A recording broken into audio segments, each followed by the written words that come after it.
Hey, it's me, MLB. Here is Boop I Love You Chapter 14, and this one is titled Getting to Know You. Are you hungry? Shinsou asked as he flicked the coffee machine on, then reached into the cupboard to retrieve the coffee beans and some waffles. Well, now that I've seen you got waffles, you meowed softly, trying not to drool as you watched him move the waffles from cupboard to bench top. I need to get cat food, Shinsou mumbled as he put one lot of waffles in the toaster for himself. Hey! You meowed in protest when you saw he'd only put one lot of waffles in the toaster. What about me? You can't just eat waffles in front of me and not give me any. You did one little bum wiggle and jumped up onto the bench, missing the top and falling back down on the floor. Sin, what are you doing? Shinsou gasped as he picked you up. Man, you're super clumsy for a cat. You can't even land on your feet. Or maybe it's that you're still not 100% better. Are you still not feeling well? He asked, stroking you from head to tail as you struggled to get out of his arms and jump up on the bench. Suddenly the waffles popped up and you seized the opportunity, digging your claws into Shinsou's arm and launching to the kitchen bench. You grabbed the hot waffle out of the toaster with your teeth and took off, throwing yourself off the other side of the bench with your prize. Hey, come back, you waffle thief! Shinsou shouted, holding his arm where you had scratched him and chasing you as you jumped off the bench and ran for his room to hide under his bed again. Sinned! Shinsou puffed as he entered his room and dropped down on his knees to look under the bed. Let's make a deal.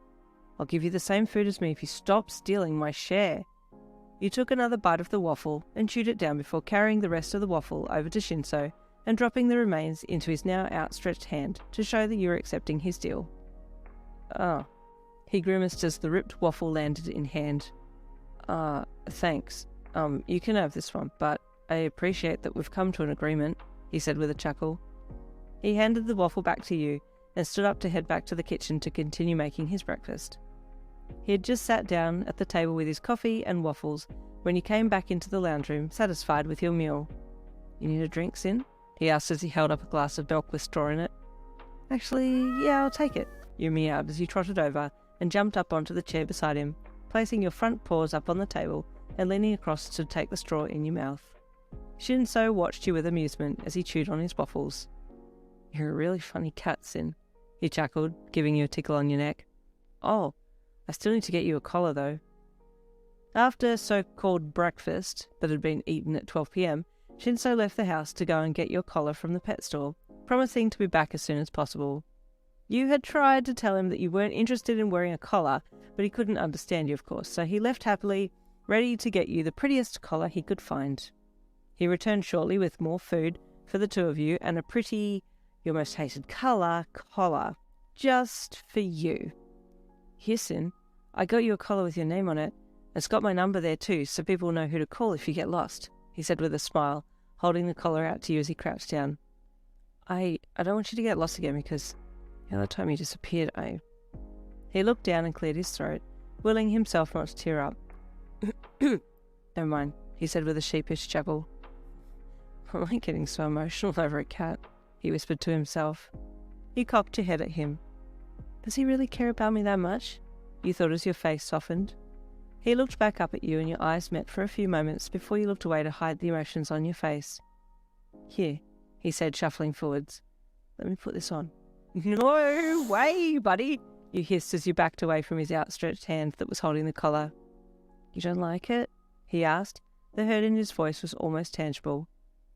But I thought it would look cute on you. No, I hate that colour. And I told you before, I'm not wearing a collar. See this neck area? This is my no-no square. No, don't touch me there with that collar. No, this is my no-no square, you meowed constantly as you turned to walk away.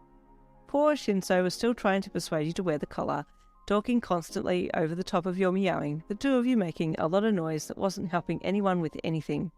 Come on, Sin, he begged as he followed you around the house with his arms outstretched with collar in grasps.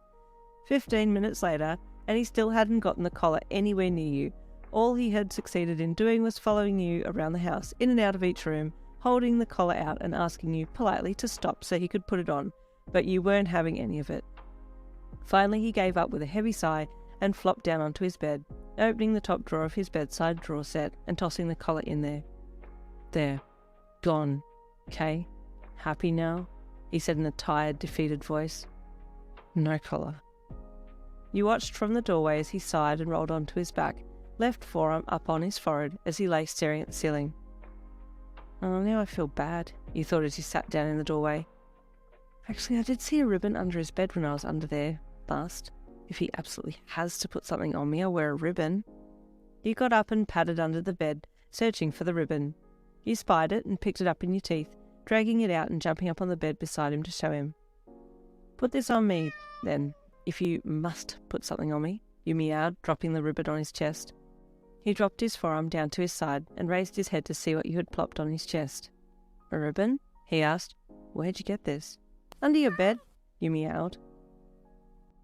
They make such a cute little, what is it, owner and pet kind of couple thing. I don't really know what to label their relationship as, but it's very cute. Stay tuned for chapter 15 coming tomorrow.